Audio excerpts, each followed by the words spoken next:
warahmatullahi wabarakatuh. Di sini kami dari kelompok 3 akan mempresentasikan bab pengaruh keputusan strategis bagi perusahaan. Kami kelompok 3 beranggotakan 3 orang, yaitu Vianita Putri Utami, Novia Angel Vitaloka, dan Linda Puspitasari. Yang pertama yaitu definisi keputusan strategis dan kebutuhan akan keputusan strategis. Keputusan strategis merupakan bentuk keputusan yang dilakukan dengan menempatkan pandangan serta analisis secara jangka panjang. Bentuk analisis tersebut menekankan pada pandangan serta dampak yang mungkin bisa terjadi di kemudian hari dan kondisi tersebut membawa pengaruh pada aplikasi pekerjaan yang dilakukan. Ada banyak alasan yang bisa menjelaskan mengapa perusahaan membutuhkan pembuatan keputusan strategis.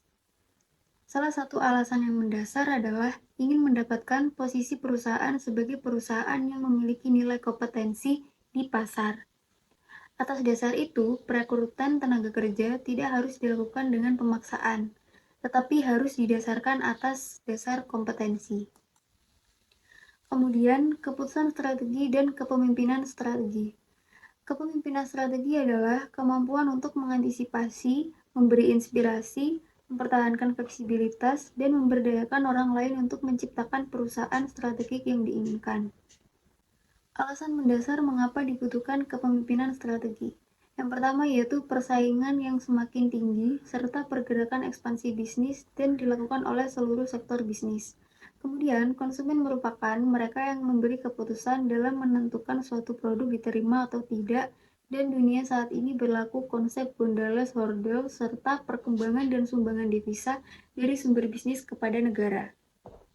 Dalam suatu organisasi, fungsi dan peran pemimpin dalam pembentukan organisasi yang diharapkan menjadi dominan.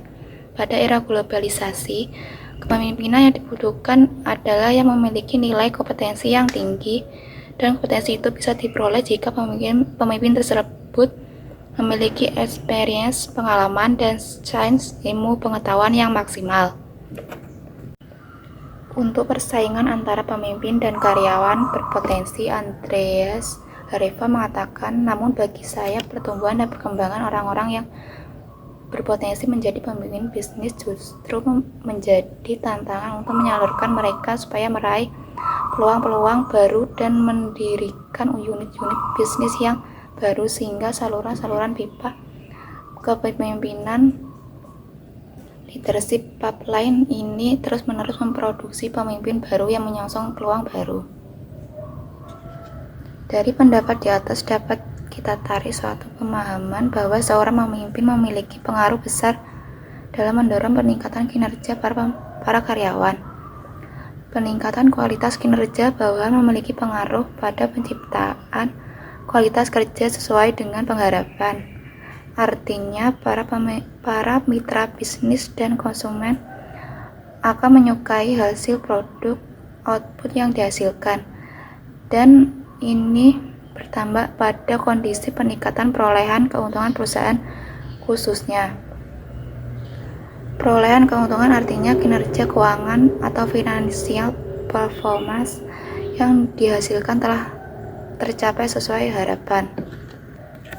Pada gambar 5.4 memperlihatkan peran pemimpin yang begitu besar dalam mendukung dan membangun terwujudnya nilai kompetensi pada karyawannya, di mana pemimpin akhirnya berhasil mengkadernya karyawan untuk memiliki nilai kompetensi yang melebihi dari nilai kompetensi pimpinan, sehingga pada posisi ini pimpinan dapat menugaskan karyawan yang terpilih tersebut untuk menangani urusan-urusan penting, bahkan mengambil posisinya sebagai pemimpin di kemudian hari.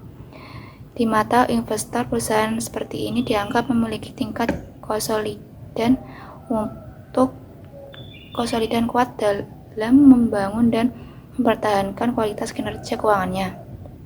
Adapun pada gambar 5.5 terlihat di mana pemimpin tidak memiliki kepedulian kuat dalam membangun terwujudnya nilai kompetensi pada diri karyawan, sehingga dampaknya karyawan tidak pernah diberi dan memiliki kesempatan untuk menunjukkan kemampuannya. Dengan terjadinya kondisi seperti gambar 5, ada beberapa dampak yang akan timbul pada saat seorang pemimpin menerapkan konsep seperti itu, yaitu 1. Konstruksi manajemen perusahaan tidak memiliki nilai kompetensi secara jangka panjang. 2. Manajemen perusahaan dalam konteks pengambilan keputusan sangat tergantung pada apa yang ditugaskan atau diperintahkan oleh pemimpin. 3. Jika suatu saat ada kejadian-kejadian tertentu yang bersifat tak terduga seperti pemimpin sakit, lost kontak, dan sebagainya, maka kondisi ini bisa mengganggu atau tertundanya berbagai aktivitas. Bahkan ini berdampak pada persoalan keputusan.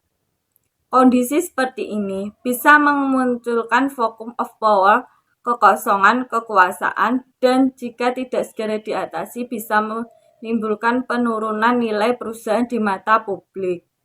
4. Di mata investor, perusahaan seperti ini memiliki sisi rentan dalam konteks permasalahan keuangan di kemudian hari, khususnya kinerja keuangan. Dengan kata lain, kondisi kinerja keuangan memiliki nilai fluktuasi yang tinggi atau memiliki kelabilan yang tinggi, yaitu akibat keputusan yang begitu sentralistis dan begitu kurang atau rendahnya kepercayaan pemimpin kepada karyawan. Kesimpulan, setiap perusahaan memerlukan keputusan strategis dalam menempatkan pandangan secara menganalisis dampak secara jangka panjang, sehingga apabila keputusan strategis dilakukan dengan benar, perusahaan dapat menghasilkan posisi dan nilai kompetensi yang tinggi di lingkungan pasar.